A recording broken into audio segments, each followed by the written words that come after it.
Hi, welcome to My Favorite Mistake. I'm your host, Mark Graven. Our guest today is Sapna Pieroux.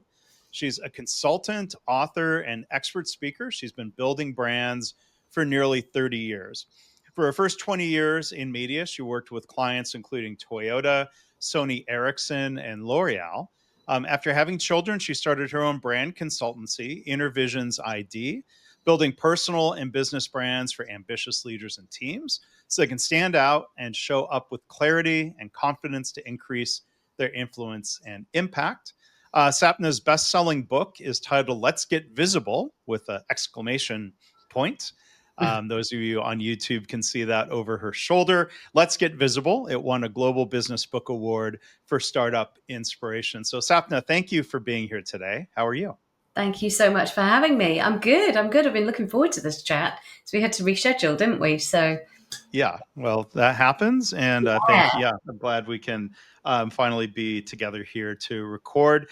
I've got to ask real quick, though, a couple of things. So you're wearing a Superman logo shirt? Superwoman, please. Superwoman, Supergirl. I don't follow the comics that closely, but that's important to you. Tell us, and people call you Super Saps. They do. Yeah. One of my superpowers is that, my clients gave me that moniker, nickname, because I can rebrand businesses in a day. And they saw that as somewhat of a superpower using my vision process, which is in the book. But it happened all by accident. Red is my brand color. The book came out, the book was red, and I had lots of red dresses that I was speaking on stages. When you have a book coming out, people kind of want you to come and speak at their events and things. Yeah. And that all was happening sort of back end of 2019, 2020. And then, of course, we all went into lockdown. Yeah. So suddenly my message, let's get visible, where we're all hiding away at home. And I thought, I can't wear these posh red dresses whilst I'm delivering. Some of these talks moved online, and suddenly I was delivering them on Zoom. But I was also homeschooling my children and feeding them 15,000 snacks and meals a day. Yeah. So I wasn't going to be wearing posh red dresses and tottering around in heels. So I thought, well, what have I got that's red in my wardrobe that I can pull on? So I'm still wearing my brand color. And I had a Wonder Woman T-shirt, which was a leftover from my child's birthday party. He had a superhero themed birthday party. And so I just pulled that on, and people loved it. And so I've now got a whole range of superhero T-shirts, Supergirl, Superwoman, The Flash, Wonder Woman. And I'm leaning into the S because everyone calls me Super Sap. So I've got quite a lot of the Supergirl and Superwoman ones, different colors. Yeah. And is it fair to say, before we get to the favorite mistake question, you talk about branding and, is it fair to say branding is more about what others see in you? Is it sort of like a nickname? It's better if somebody else, what they think your brand is what counts? Oh, do you know what? I've never been asked that, and I've never thought about it that way. But certainly, I actually say that your brand is one of the things that you are in control of. To a certain degree, your branding is something that you're in control of. Your brand is actually the experience that other people have of you.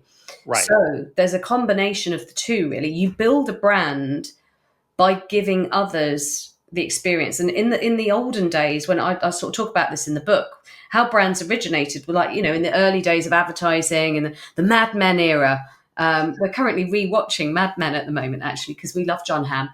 But in that Mad Men era, brands were built from the top down, right? The ad men or Mad Men would tell you what to think about a brand, and the posters and the radio and then eventually the TV would kind of give you that broadcast message. Nowadays, brands are built from the ground up, actually user experience. So if you think about it, if you're trying to buy anything significant or anything at all, you will look for the reviews first, right? Sure. And so you're not listening to the advertising campaign telling you. You might clock it on an ad, but we all know that ads don't tell the entire truth. And so actually we will look for the user experience. And so user generated content, user generated experience, and actually having happy clients is what's going to build your brand.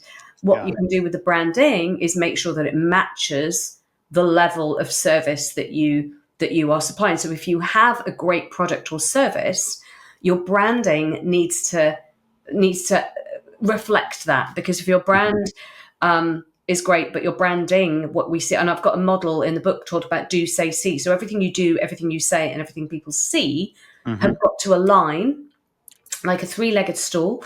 They've got to all be there and match each other in order to build that perfect aligned brand. Without one of those, the brand falls down. So if you've got a great product or service, but it looks awful, you go onto the website, it doesn't load fast, the brochure looks dated, it's riddled with typos, even if the person, the founder, has got spinach on their teeth, it all gives you a negative, or halitosis, worse, it gives you a negative experience of that brand, which doesn't match up to the quality they say they're going to provide for you. Yeah. Well, it's a good introduction to brand and branding, and we'll come back later and talk about that, including some of the mistakes that people make with brands. So let's jump right into the question we normally start with here, Sapna. What's your favorite mistake? So it's the mistake that's probably defined my career now in a way.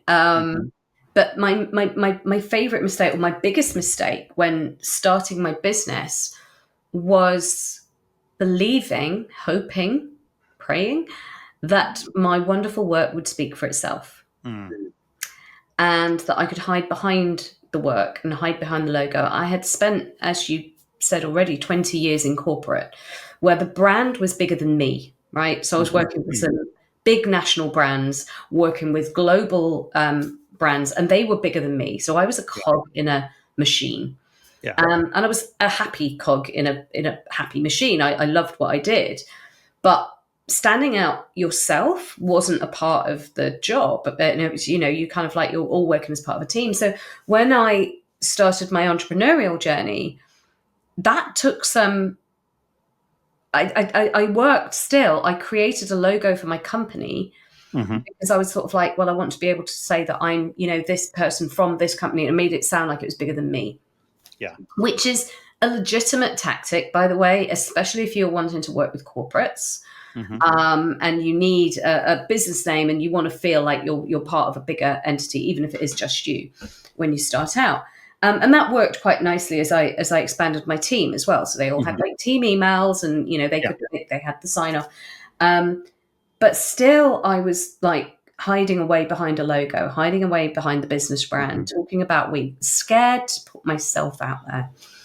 And that was the mistake, because actually, especially in the world of entrepreneurship, but in any industry now, and the personal brand has come much more to the fore.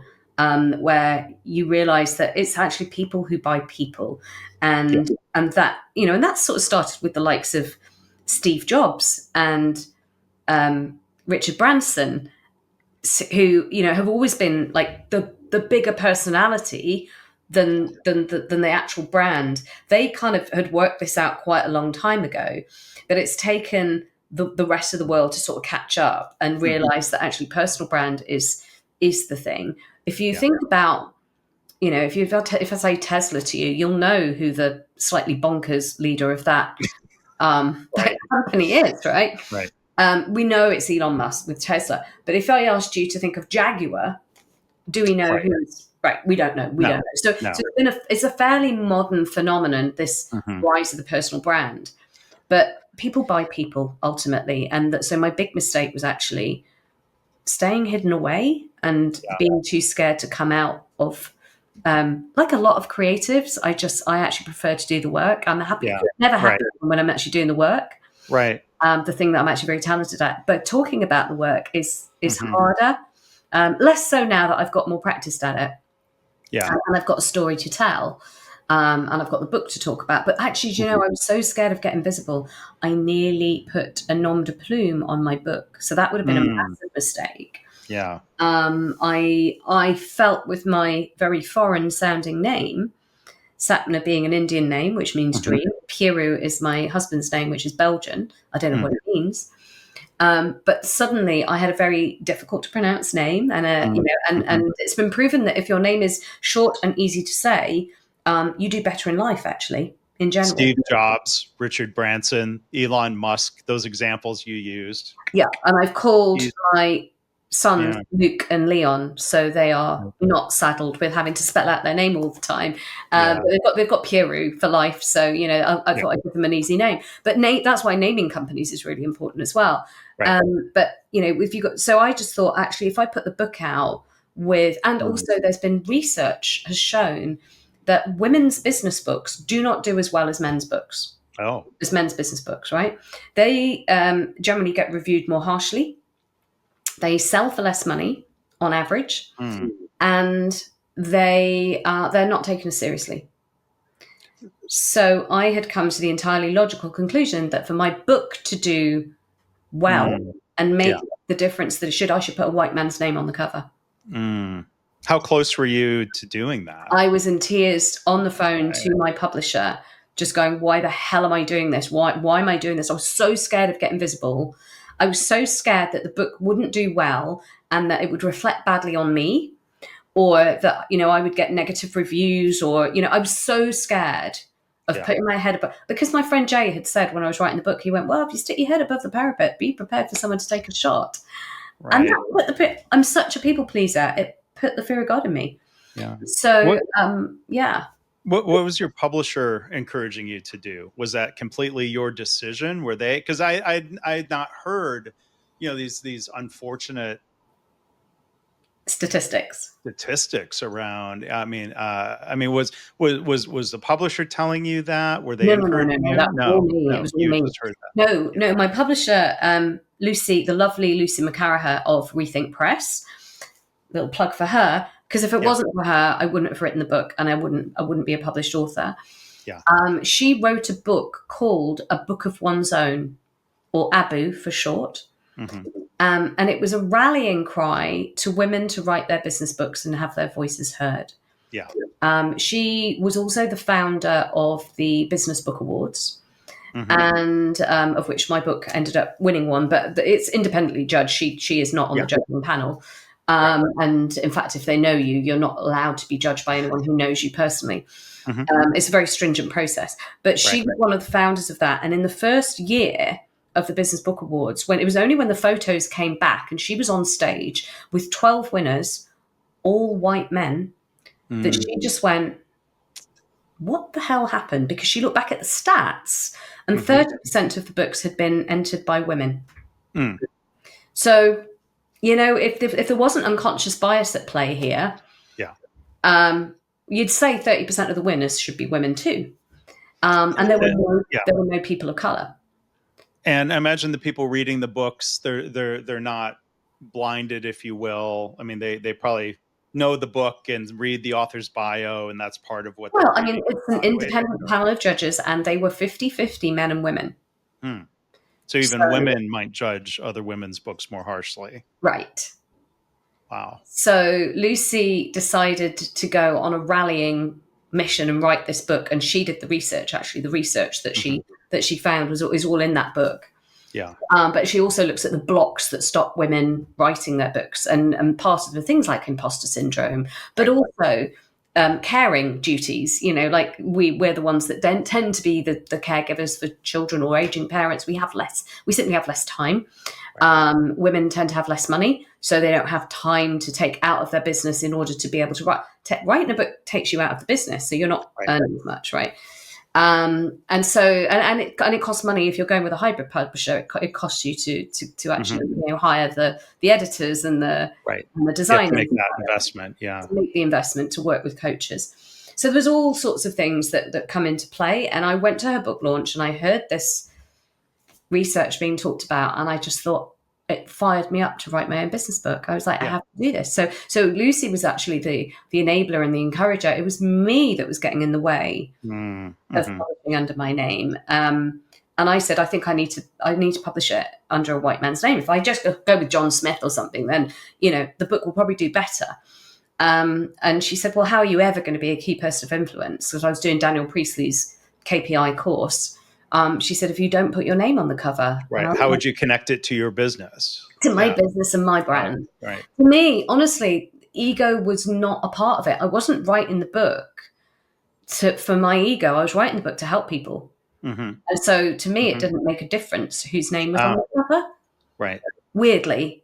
I know it's weird, isn't it? You kind of want to go, I did that. But honestly, I was so terrified of getting visible. So that could have been a massive mistake.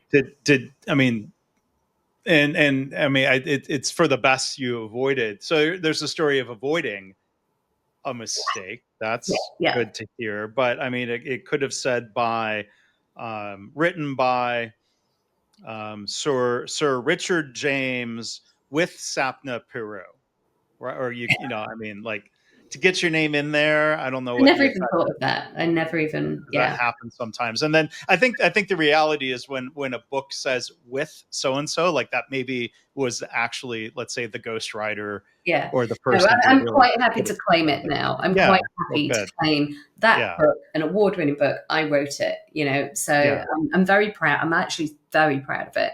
Yeah. Because it passed very stringent, kind of judging to get to that. And it's testament, and it's helped a lot of people. So yeah. Well, and congratulations on all of that. And I'd like to dig a little bit more into your story, and especially like how you kind of came through that, because I think that'll connect to what you help others with and teach others about branding. And I'll share. I mean, your story resonates with me because I think I am very much the same way. I'm an engineer. I like doing the work. Some of the other elements of I'll put myself out there through writing, but I still think I have a long way to go in terms of being better at sales and lead generation and other things you have to do in a business to where, well, like you said, well, the work should speak for itself, but it doesn't fully. So, I mean, that resonates with me on a very personal level, but, I wanted to ask you, Sapna, like, of thinking your work would speak for itself or not putting yourself out there, how, in what ways was that hurting your business? Was it slowing your growth? It was making it harder to find clients? Well, I mean, this is basically what I teach people about with their personal brand now. In terms of like your work can be stolen, copied, plagiarized. I actually had an awful human being come into my business and steal my methodology, and then sell it on to some clients, which she said she was going to deliver with someone else. She was like rubbing my nose in it. So people can steal your work, but they can't steal the essence of you and who you are. Yeah. And ultimately, people work with you because they trust you. And so by hiding away behind your work, which doesn't have a voice of its own, by the way. I would say to my clients, your voice doesn't have your work doesn't have a voice of its own, but you do. And I find that, I think, and this is a huge generalization because I have spoken to men who've gone, oh no, it's hard for them as well. Women in particular find it hard to tell the world just how brilliant they are. And that's why I'm kind of like going, no, I'm owning it now. I'm owning that book now. But it took me so long to kind of get through that and all the imposter syndrome. And women feel that if they're showing up and talking about their work, they're kind of, we're conditioned from quite a young age to like, nobody likes to show off. Right. Stop showing off, sit down, be a good girl, sit down, do your work, be quiet. Oh, she's such a good baby, isn't she? She's so quiet. Right. So we're conditioned from birth that like being a quiet child is being a good child. Like being quiet, not making a fuss and not making too much noise is kind of being a good girl. And that comes through into the workplace. And then we don't speak up in meetings, and then we get talked over or mansplained over, or, actually I read a great quote the other day. Oh my gosh, what was it called? Oh my gosh, I'm going to have to remember this. It was like a mashup of plagiarism and testosterone, and I can't remember the actual word they came up with. It'll come back to you. Yeah, it'll come back to me later. I might have to find that quote. But yeah, it was just like, men who literally repeat the idea that you've had in the meeting, and everyone goes, "That's a great idea, Bob." And it's like, I actually just said that. I actually just said that. So there's this whole thing around women finding it very difficult to actually speak about their achievements without feeling like they're showing off, without feeling like they're bragging, without feeling like they fear the judgment quite often of other women. Yeah. It's not men that have a problem with it either. Oh, she's too. There's a wonderful woman I follow on LinkedIn called Sophie Lee. I always attribute and give thanks to the people who have influenced me, who've made me think of something rather than just claiming it all as my idea. Yeah. Having had to happen to me. So Sophie Lee put a post out the other day, and it was she talked about she's so full of herself. She loves herself. And it's like, those are words that people say to put generally another woman down. If they come across as too confident or too out there or too outspoken. But she's like, but honestly, what is the alternative? Are we meant to be half full of ourselves or empty of ourselves? Why shouldn't we be full of ourselves? And why shouldn't we love ourselves? Because if you can't love yourself, who else is going to love you, right? Yeah, right. Like, what's the alternative? You hate yourself? Like, these things should be a compliment. Well, but so that double standard is noticeable out there. Yeah, gender double. You know, and I've heard an expression in recent years, you know, coming from you know, women or a person of color or woman of color, saying something like, "Oh, if I could only have all the confidence of a mediocre white man." I'm glad you said it, not me. I'm going to say that as a white man. I wouldn't. I'm married to one. He's not mediocre. I hope nobody would label me as mediocre. No. But to that point of, like, you know, you see a lot of people where you think, oh, maybe they should have a little bit of imposter syndrome, and they have the opposite of that. Do you know? And this is not even a joke. My husband, he is a white man, and we've got mixed race children, beautiful children. But I've got 2 boys. And I did sort of think when I had boys, it was like, wow, well, their lives are going to be easier just by virtue. You want your children to have every advantage you can give them.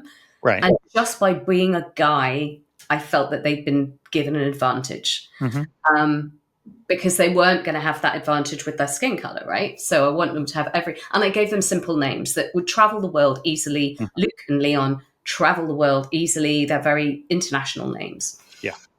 Easy to pronounce. Hopefully help them make more popular. My husband, Andy, says to them, though, like, it's so funny. My son will say something and I'll go, how do you know that? You know, and he'll go, I don't know it. He goes, I'm just saying it with confidence. Daddy said, if you just say things with confidence, people will believe you, even if they're not true. And I'm like, okay, that's your dad teaching you to do that. And even saying confidently that if you say something confidently, people will believe you. That might not be true, but it sounds true if you say it confidently. So, yeah, but so what I help my clients do on the personal brand, so on the business brand, obviously, I help those. I realize that everything I do is about equity. Because I help the little guys or the smaller businesses play with the big guys by making them look the part. They look more credible. They look more professional. They look more established. They feel more confident. People have got more confidence in them, in their ability to deliver what they say they're going to do, because they look the part. They literally look the part. What do you do if you go for a job interview? You dress the part. So all that branding is dressing your business for your future success, right? So that's wearing that. It's having that look and feel that people are going to feel reassured that, well, the converse, if we're talking about mistakes, is when people try to do these things on the cheap. That's one of the biggest branding mistakes then. Absolutely. Trying to do it on the cheap, trying to skimp. So they'll go to Fiverr or other discount budget sites. They will try to do themselves, or they'll get their mate with a Mac to do it. I had one client who actually got her mother to amend her logo. You can imagine how that went before she came and worked with me. Yeah. So and you're trying to save money on this bit, but actually that's the bit that's going to attract people to your brand. And in the Do Say See model, I kind of talk about these 3 pillars, and what the general journey of a business owner when they're setting up a business is they will focus first on do. on what they're going to do to make that money. How are they going to make a difference to the world? What products and services are they selling? What equipment do they need to deliver this? Do they need property, staff, software, whatever?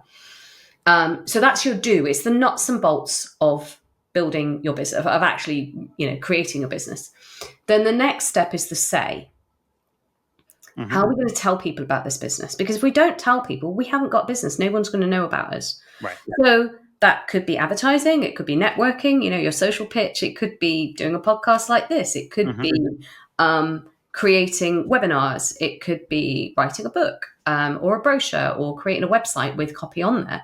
So social media posts. All of these things are words, written or spoken, that are going to convey what you do for others.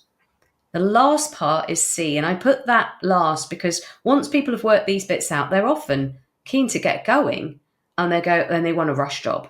So they're just like, we just need a logo. Let's get out there. We want to make it real now, right? If it's not visible, it's not real. It's just a concept in your head. So they'll go and get that done, slap a logo on it, and then wonder why they don't have the confidence to go out there, because actually they don't have the entire brand created. They don't have the meaning behind the brand. Yeah. I had someone who said, I just want the logos, colors and fonts. I don't need all that brand strategy. Right. I don't need all that brand strategy stuff. And I was like, it's not really how I work. I need to understand, for me, just going straight to the visual, logo, colors and fonts, is like choosing wallpaper for a house that you haven't built the foundations to yet. Sure. Yeah. I mean, it sounds like what I hear you saying is it's a mistake to try to just piecemeal the approach. You need a holistic view, the way an architect would create a holistic view of a house. That's what I do take a much more, because I've worked in business as well. So I've not just been a designer. I studied design and then I studied marketing as a postgrad.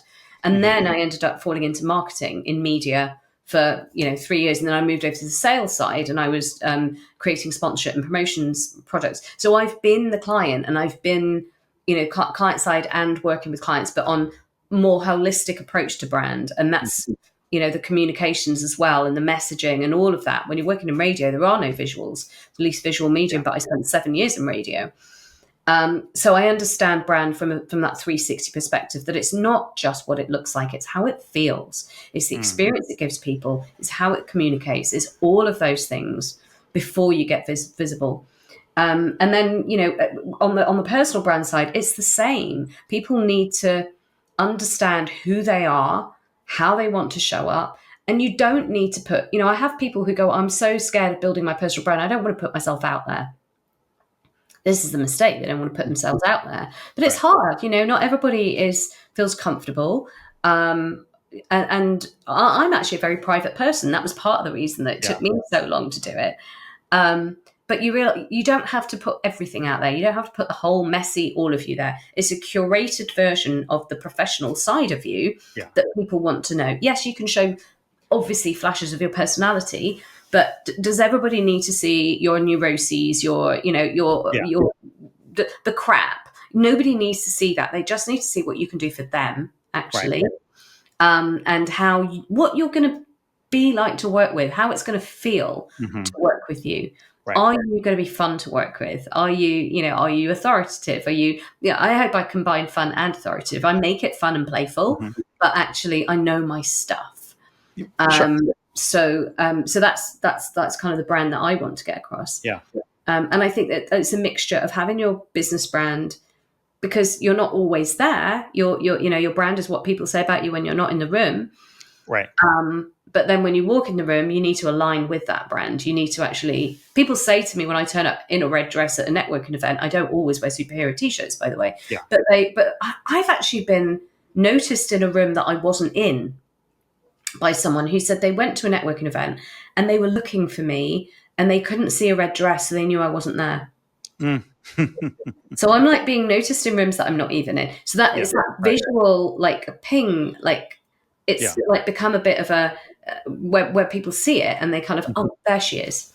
So how did it come to be that the color red is part of your overall brand? It's not just a color. It's not just a color.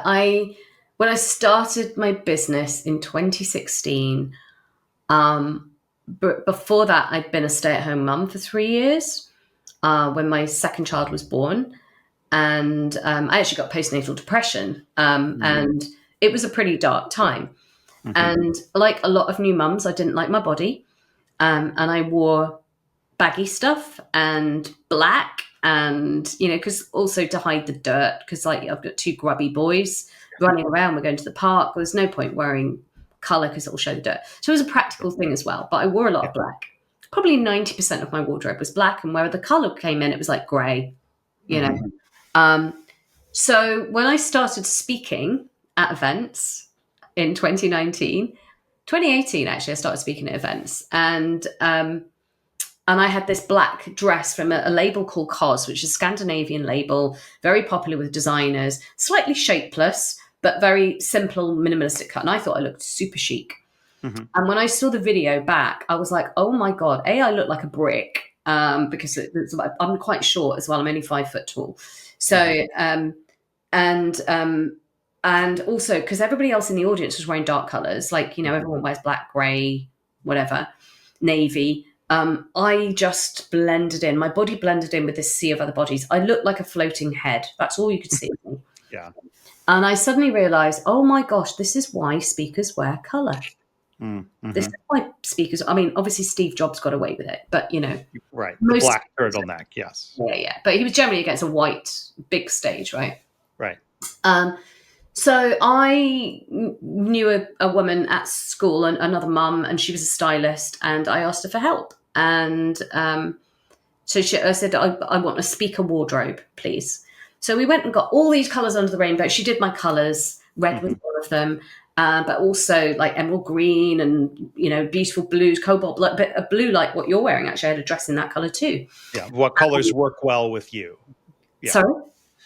There's an analysis of what colors work well with your skin tone. Yeah. And I'm what's known as a cool winter. So I go for cool colors. I'm quite the opposite my husband, who's like an autumn, and he wears like I call sludge colors, which are like browns and oranges and, kind of golds and things like that suit him, but not me. Yeah. So I had this speaker wardrobe of all these different colors because I still hadn't landed on the fact that like red was going to be my thing. And then my book came out in 2020, and I had the book was red. Yeah. Now, my whole ethos is about creating standout brands, right? You've got to stand out in your industry because if you are not getting visible, if you are not being seen, you're invisible, and then you're losing sales and people are scrolling. And so my whole thing is about helping people build a standout brand. And so the most standout color I could think of was red for the book, which works for the book. And then my other friend, Emily, who's also a stylist, when I was doing a talk and I was wearing black and white dress because my other two brand colors are black and white, she said, why aren't you wearing red? And I went, well, I've got black and white. It's in my brand. She went, no, you need to be wearing red. And I was like, oh, right. Okay. So then I thought I better go and buy a red dress. And I had one red dress, but I thought I better go and buy more red dresses because I thought I can't just wear the same damn dress for every talk I'm giving. Right. So then I bought like 5 or 6 different dresses, and then we went into lockdown. So and then it went superhero t-shirts. So red came organically. I was kind of like pushed into it. The stylist said it suited me. I had one red dress, and then my friend Emily said that I should be wearing it wherever I show up, and it does work as a visual cue. Yeah. If people are struggling with putting themselves out there, is like it might be hard to leap from, let's say, 0 to 1. Like, are there small steps that you would recommend for an entrepreneur, founder to start putting themselves out there in different ways? Is it a matter of like, starting? Some people would hate the idea of video, but they might be willing to write more social media posts. I mean, do you recommend starting somewhere, or does that also need to be a little bit more holistic? So that is a brilliant question. I can only talk from my own personal, but I do advise my clients as well, right? So, but from my own perspective, I was terrified of getting out there, as you know. I was terrified of doing video as well. I still feel a little bit awkward when I do video myself. And so I created the Facebook group, actually, when I was starting to do video. I created a Facebook group for my business and invited some friendly people that I knew that not necessarily friends, but like clients and, other people could then join it. I don't really use Facebook anymore, but I cut my teeth, if you like, by doing Facebook Lives in there. Mm-hmm. So I showed up every Wednesday at 12 o'clock or 12:30 or whatever and did my Wednesday Live talking. But also what made it easier, rather than just talking to camera, was I'd invite someone on and talk to them. Because it's always easier for me to have a conversation. And then it doesn't feel like it's all about you. So I brought in other brand specialists. Now, I think another mistake that people make is they don't fully understand what their personal brand is, how they want to show up, do the strategy, get the clarity around what do they want to be known for. Get clarity on that first. What would you want people to remember you for? What would they talk about you at your funeral, right? Like how do you want to be remembered? Because that's the thing that you need to kind of put first in building a personal brand. And really understanding who you are before you start hiring stylists and hiring brand photographers and hiring, because people then make mistakes and they're like, oh, but I did this, but I wasn't really very sure. What did really help me with confidence in getting visible as well was the color, though. Having the color analysis really, really helped, because knowing what colors suit you, and that shirt's brilliant on you because it brings out the blue of your eyes. I don't know if you realize that. Well, thanks. No, I did not realize that. And people who are just listening can't, I guess, get an appreciation for that. But thank you. Sure. There. He's blushing a little bit. For those of you that can't see it. That's my red. I'm blushing. But no, bless. But doing things like that, little things that are not going to cost a lot of money, will help you feel, having your hair done. Sometimes people just don't feel, and certainly a lot of the women that I work with have got so used to not being visible that they've stopped making an effort. And then they feel that they, or they've put on weight, or they've got older, and they've got, and these things don't actually matter to the people that are watching you, because people just want to know what it'd be like to work with you. And they're interested if you've got something to say that's useful to them. So stop worrying so much about what's going on up here. But it's hard to say that to women, because we've got a society that's conditioned to be quite judgmental about our looks. So that's quite difficult for women. I'm actually following another woman, Samantha Harmon, who is a stylist, but she's not a stylist. She talks about clothes being a manifestation of your future success. So your wardrobe, if you open your wardrobe and it actually elevates you and it feels like, wow, like what, that knocks on into your confidence, and it's the energy that you put out into the world. And it's meant that she's got, can I swear on your podcast? Sure. She's got a free download called Just Get Fucking Dressed. And it's free. So follow Samantha Harmon. She's very funny, but she talks very, very powerfully about how clothes are manifestation of success. And so I'm actually wearing high heels while I'm talking to you right now. Yeah. I might have the superhero t-shirt on, but I've got some kick-ass red heels. The energy is different. So I was just like, yeah, why am I sat there barefoot? I wouldn't be doing that if I was in an office. And she's like, don't go to the shops and think, oh, I hope nobody bumps into me because I'm not looking great. She's like, hell, girl, if you can't be asked to show up looking great for yourself, and take pride in who you are and how you turn up for yourself, how do you expect others to feel? And I was just like, wow, that's actually quite powerful. And it's the same about your business brand as well. But I think realizing that how you care for yourself and think about yourself is going to help you with that confidence. And I did these Facebook Lives in a closed group. It wasn't on general social media. It was people that I knew were a friendly group. I invited in people to talk with me so that I didn't have to do it on my own. And it was just I wasn't going to get haters, like randoms on, on the wider social platform, not so much LinkedIn, but some of the platforms can be not very kind. Right. And so I built my confidence that way, like small things, and then talking at smaller events before, working my way up to stages. I also entered awards, was another thing that can boost your personal profile and your confidence. I've talked about winning the Business Book Award here, but I've won several awards. But I started local. I started with a small local business networking group, and I managed to win that one. That was 2019. And I was like, oh, now I can maybe go for a national one, And so then I was like, then I won businesswoman of the year in the UK for like bronze, but it was still, I didn't get the gold or silver, but it was still businesswoman of the year. So we'll take that. Yeah. So that was national. And then the Business Book Awards is a global thing. So you kind of just like work your way up in levels of confidence. So it starts small. Yeah.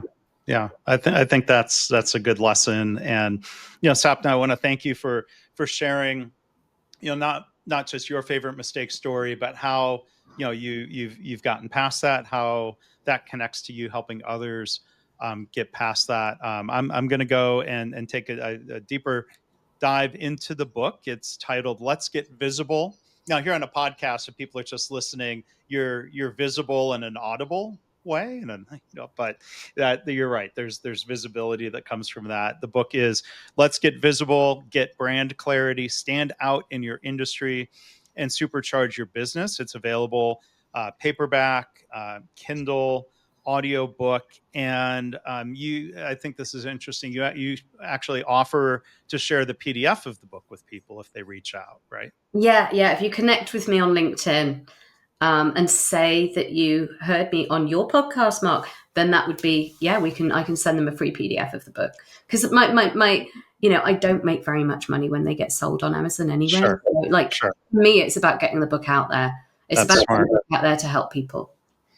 That's all about a part of getting visible, and that gives me something to think about as well, sharing my own books a little bit more freely. So, and then Facebook group, website, I'll put links to that in the show notes. But I mainly play it on LinkedIn, to be honest. If they went into my Facebook group, it's a little bit crickets in there right now.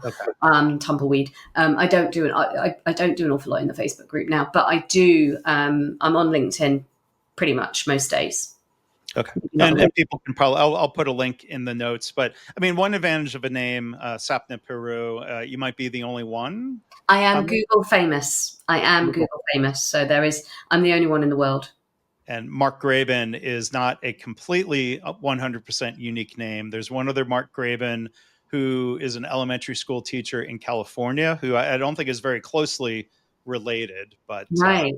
But anyone searching for that Mark Graban probably finds me. So that's one that can be an advantage then, of having a unique name. Yeah, being Google famous is an advantage, definitely. There's only me there. Yeah.